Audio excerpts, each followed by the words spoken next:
ഇന്ന് ഞാനിവിടെ ഒരു മോരുകറി ഉണ്ടാക്കാനാണ് തീരുമാനിച്ചിരിക്കുന്നത്. നമുക്കതിന് വേണ്ടി പറമ്പിലോട്ടാണ് ഇപ്പം നമ്മൾ ഇറങ്ങിപ്പോകുന്നത്. അവിടെ ചേമ്പിൻ്റെ തണ്ട് എടുക്കാനായിട്ടാണ് പോകുന്നത്. അപ്പോൾ ഞാനിപ്പോൾ എടുക്കുന്ന മൂക്കാത്ത തണ്ട് നോക്കി എടുക്കുന്നത്. കാരണം ഇവിടെ ധാരാളം ഉണ്ട് ചേമ്പിൻ്റെ തണ്ട്, അതുകൊണ്ടാണ് മൂക്കാത്ത തണ്ട് എടുക്കുന്നത്. നിങ്ങൾക്ക് അങ്ങനെ മൂക്കാത്ത തണ്ട് തന്നെ എടുക്കാനില്ലെങ്കിൽ പുറത്ത് തണ്ടെടുത്താലും കുഴപ്പമില്ല, ഏതായാലും കുഴപ്പമില്ല. മോര് ഒഴിച്ചിട്ടാണ് നമ്മൾ കറി വയ്ക്കുന്നത്, അപ്പോൾ ചൊറിച്ചിലൊന്നും ഉണ്ടാവില്ല.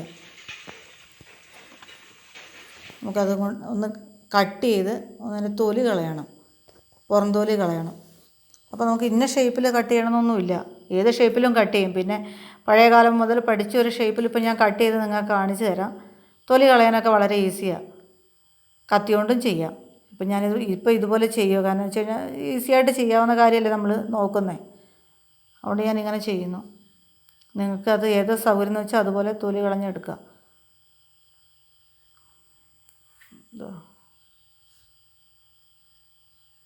മൂക്കാത്ത തണ്ട് എങ്ങനെ തിരിച്ചറിയാമെന്നോ, നമുക്ക് അതിന് തളിര ഇല ഉണ്ടാവും അതിനകത്ത്. ആ തളിര ഇലയോടുകൂടി നമുക്ക് എടുക്കുവാണെങ്കിൽ ഇലയുടെ ആവശ്യം കൂടെ നടക്കും. നമ്മൾ പച്ച ഇലയും കൂടെ അകത്ത് ചെല്ലും. ഇതിപ്പോൾ നമ്മൾ ചോറ്, ഇവിടെയൊക്കെ എന്ന് പറഞ്ഞാൽ ചോറ് കഴിക്കണേക്കാളും അധികം ഇതുപോലെ കറി ഉണ്ടാക്കിയാൽ കൂടുതൽ കഴിക്കും. കാരണം നമുക്ക് ചോറ് എപ്പോഴും കിട്ടുന്നതാണ്, നമ്മുടെ ശരീരത്തിന് അത്രയും ആവശ്യമില്ല ചോറ്. എന്നാൽ കറിയൊക്കെ ഉണ്ടാക്കി നമ്മുടെ വയറ്റിന് ചെല്ലുവാണെങ്കിൽ നല്ല കാര്യമാണ്.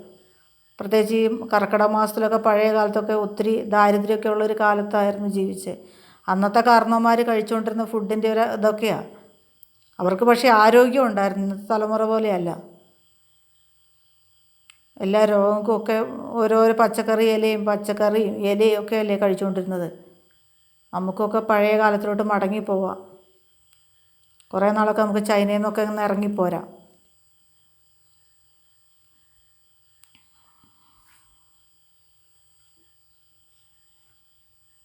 ഈ കൊറോണ കാലത്തൊക്കെ ഇതുപോലെയുള്ള വെജിറ്റബിളൊക്കെ കഴിക്കുവാണെങ്കിൽ വിഷമൊന്നും അടിക്കാത്തതല്ലേ. നാടൻ പറമ്പിൽ നിൽക്കുമ്പോൾ വിഷമൊന്നുമില്ല. ഇതിപ്പോൾ തമിഴ്നാട്ടിൽ നിന്നോ ഇവിടെ നിന്നും വരുന്നതല്ല, നമ്മുടെ പറമ്പിൽ നിൽക്കുന്നതാണ്. നമ്മുടെ മുറ്റത്ത് ഒരു ചാക്കിനകത്ത് നട്ട് കഴിഞ്ഞാൽ നമുക്ക് ആവശ്യമായ തണ്ടും, ചേമ്പ് കിട്ടിയില്ലെങ്കിൽ തണ്ടെങ്കിലും നമുക്ക് അതിൻ്റെ ഇലയൊക്കെ എടുത്ത് കറി വെച്ച് നമുക്ക് കഴിക്കാം. പിന്നെ ഇവിടെയൊക്കെ എന്ന് പറഞ്ഞാൽ പന്നി ഞങ്ങൾക്ക് തരുന്നത് ഈ ഇലയും തണ്ടും മാത്രമേ ഉള്ളൂ. അടിയിലുള്ളതെല്ലാം പന്നി കൊണ്ടുപോകും. പിന്നെ എവിടെ വീണ് കിടന്നാലും ഇതുണ്ടാവും. ഞാൻ 1-2 പ്രാവശ്യം കഴുകാനും പുറം തൊലിക്കകത്ത് മണ്ണുണ്ടാവും, മുറ്റത്ത് നിൽക്കുന്നതല്ലേ. അപ്പം നമ്മളത് നന്നായി കഴുകിയെടുക്കണം. ഇലയടക്കം എടുത്തിട്ടുണ്ട്. ഇതുപോലെ നീളത്തിലാക്കി ഒന്ന് കട്ട് ചെയ്തിട്ടാൽ മതി, ഒരു ബുദ്ധിമുട്ടുമില്ല. വളരെ ഈസിയായിട്ട് ചെയ്യാം.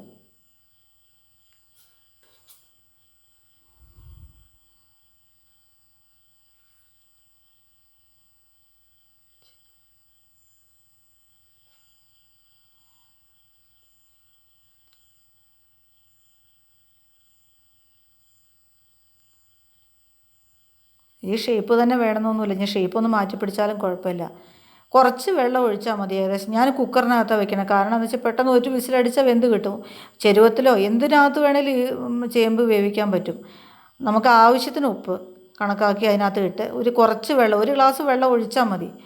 കാരണം ചേമ്പിൻ്റെ തണ്ടിനകത്ത് തന്നെ വെള്ളമുണ്ട്. അത് താഴോട്ട് ഇറങ്ങിക്കഴിയുമ്പോൾ നമുക്ക് ആവശ്യത്തിനുള്ള ഗ്രേവിക്കുള്ള വെള്ളം അതിനകത്ത് തന്നെയുണ്ട്. അപ്പോൾ ഒരു വിസിലടിക്കുക, പെട്ടെന്ന് തന്നെ എടുക്കാം. ഏത് പാത്രത്തിൽ വേണേലും നമുക്കിത് ഉണ്ടാക്കാം. ഞാൻ എളുപ്പപ്പണിക്ക് കുക്കറിനകത്ത് വയ്ക്കുന്നു എന്ന് മാത്രമേ ഉള്ളൂ. കുറച്ച് മഞ്ഞൾപ്പൊടി ഇട്ട് ഈ ചേമ്പ് തണ്ട കട്ട് ചെയ്ത് വെച്ചാൽ മതി.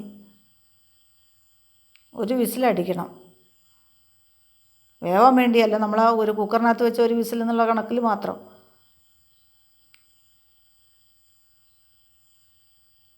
ഇനി നമുക്ക് അരയ്ക്കാനുള്ള ആവശ്യത്തിന് സാധനം എടുക്കാം.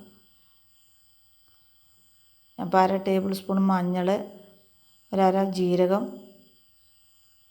കാന്താരി മുളകാണ് ഞാനിവിടെ ഉപയോഗിക്കുന്നത്. കാരണം എന്ന് വെച്ച് കഴിഞ്ഞാൽ ഇഷ്ടംപോലെ പറമ്പിൽ കാന്താരി മുളകുണ്ട്. പിന്നെ പഴയകാല കറികളല്ലേ, അപ്പോൾ കാന്താരി മുളകാണ് താല്പര്യം.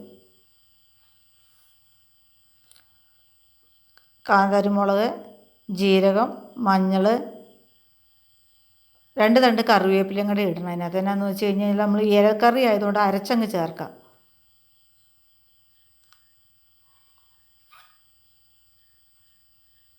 ചുവന്നുള്ളി ഉണ്ടെങ്കിൽ 2 ചുവന്നുള്ളി ഇടാം. അല്ലെങ്കിൽ നമ്മൾ കടുക് പൊട്ടിക്കുമ്പോഴെന്തായാലും ചുവന്നുള്ളി ചേർത്താൽ കടുക് പൊട്ടിക്കുന്നത്.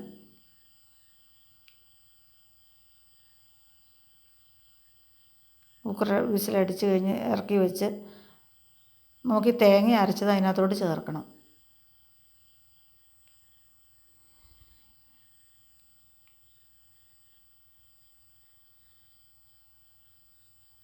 ഞാനിപ്പോൾ അര തേങ്ങയല്ല, ഒരു തേങ്ങയുടെ ഏകദേശം അടുത്തെടുത്തിട്ടുണ്ട്. പക്ഷേ എനിക്ക് ചേമ്പിൻ്റെ തണ്ട് കുറേ അധികം ഉള്ളതുകൊണ്ടാണ് ഞാൻ ഒരു തേങ്ങ എടുത്തേക്കുന്നത്. നിങ്ങളുടെ കയ്യിൽ എത്ര തണ്ട് എടുക്കുന്നോ അതനുസരിച്ച് നിങ്ങൾ തേങ്ങ എടുക്കാം. തേങ്ങ എത്രയായാലും അധികമാവില്ല. പിന്നെ ഇവിടെ തെങ്ങുതോട്ടം ഉള്ളതുകൊണ്ട് ആവശ്യത്തിന് തേങ്ങ ഉള്ളതുകൊണ്ട് ഞങ്ങൾക്ക് സ്വല്പം അധികം എടുക്കണമെന്നേ ഉള്ളൂ. അത് നിങ്ങൾ നോക്കണ്ട, നിങ്ങളുടെ കയ്യിലുള്ളതിനനുസരിച്ച് ഒഴിച്ചാൽ മതി.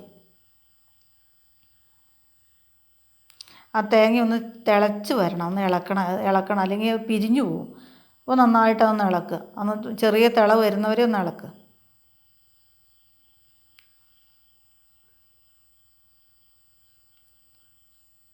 പിരിഞ്ഞു പോകാതെ ഇളക്കണം. യോജിക്കാനൊന്നുമില്ല, കാരണം അത് അലുത്തും. അത് വലിയ പീസായിട്ടൊന്നും കിടക്കില്ല.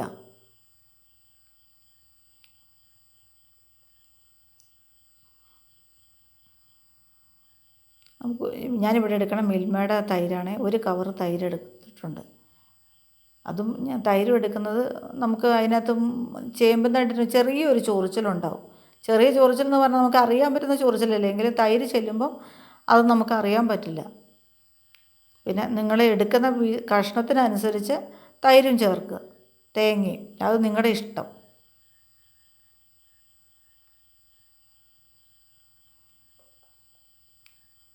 മിക്സിയിലിട്ടൊന്ന് അടിച്ചെടുക്കാം. അതോടെ ഇതിനകത്ത് ചേർത്തു. ഇപ്പം നമുക്ക് ആ വെള്ളം അധികം ഒഴിക്കാതെ തന്നെ നമുക്ക് കണ്ട ഇത്രയും ഗ്രേവി കിട്ടിയിട്ടുണ്ട് അതിനകത്ത്.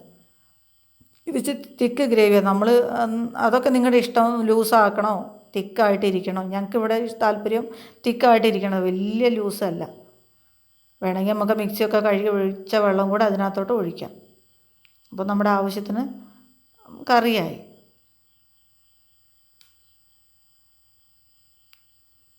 അത് നമുക്ക് കടുക് പൊട്ടിക്കണ്ടേ, കുറച്ച് എണ്ണ ഒഴിച്ചാൽ മതി. അതും നിങ്ങളുടെ കയ്യിലിരിക്കുന്ന പോലെ. കടുക് പൊട്ടിക്കാനുള്ള എണ്ണ.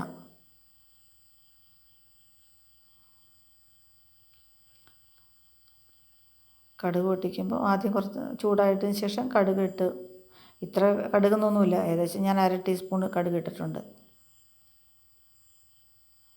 അത് പൊട്ടി വരുമ്പം കുറച്ച് ഉലുവ അതിനകത്ത് ചേർക്കണം. ഉലുവ ഇട്ടു. കറിവേപ്പില ഞാൻ ഇടുന്നില്ല, കാരണം നമുക്ക് കറിവേപ്പില അരച്ചിട്ടുണ്ട്. പിന്നെ ഇല അതിനകത്തുള്ളതുകൊണ്ട് നമുക്ക് എടുത്ത് കളയാൻ ബുദ്ധിമുട്ടാണ്.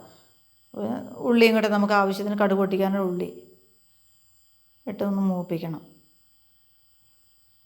നന്നായി ഇളക്കി ഏകദേശം ഒരു ബ്രൗൺ കളറാവുന്നവരെ ഇളക്കാം. പിന്നെ ഒന്ന് ഡെക്കറേഷൻ ചെയ്യാൻ വേണ്ടിയിട്ട് ഒരു ഇച്ചിരി മുളക് പൊടി അങ്ങ് ഇട്ടാൽ മതി. നമ്മുടെ കറി റെഡിയായി. ഈ കറി പുറത്ത് വയ്ക്കുകയാണെങ്കിൽ തന്നെ 2 ദിവസം നമുക്ക് കുഴപ്പമില്ലാതെ ഉപയോഗിക്കാം. ഫ്രിഡ്ജിനകത്ത് വെച്ച് കഴിഞ്ഞാൽ നമുക്ക് ആവശ്യത്തിനെടുത്ത് ഉപയോഗിക്കാം. നിങ്ങളൊരു പ്രാവശ്യം ഉണ്ടാക്കി നോക്കിയാൽ തീർച്ചയായിട്ടും വീണ്ടും വീണ്ടും ഉണ്ടാക്കാൻ തോന്നും. നമ്മുടെ ആരോഗ്യം എല്ലാം നല്ലതിന് വേണ്ടി നിങ്ങളിത് ഉണ്ടാക്കി നോക്ക്. എന്നിട്ട് താല്പര്യമെങ്കിൽ നിങ്ങൾ ഷെയർ ചെയ്യണം. വീണ്ടും ഇതുപോലെയൊക്കെ ഉണ്ടാക്കി നോക്കാനുള്ള ധൈര്യവും ഒക്കെ കിട്ടാൻ വേണ്ടിയിട്ട് നിങ്ങളതൊന്ന് ഷെയർ ചെയ്യുക, ലൈക്ക് ചെയ്യുക.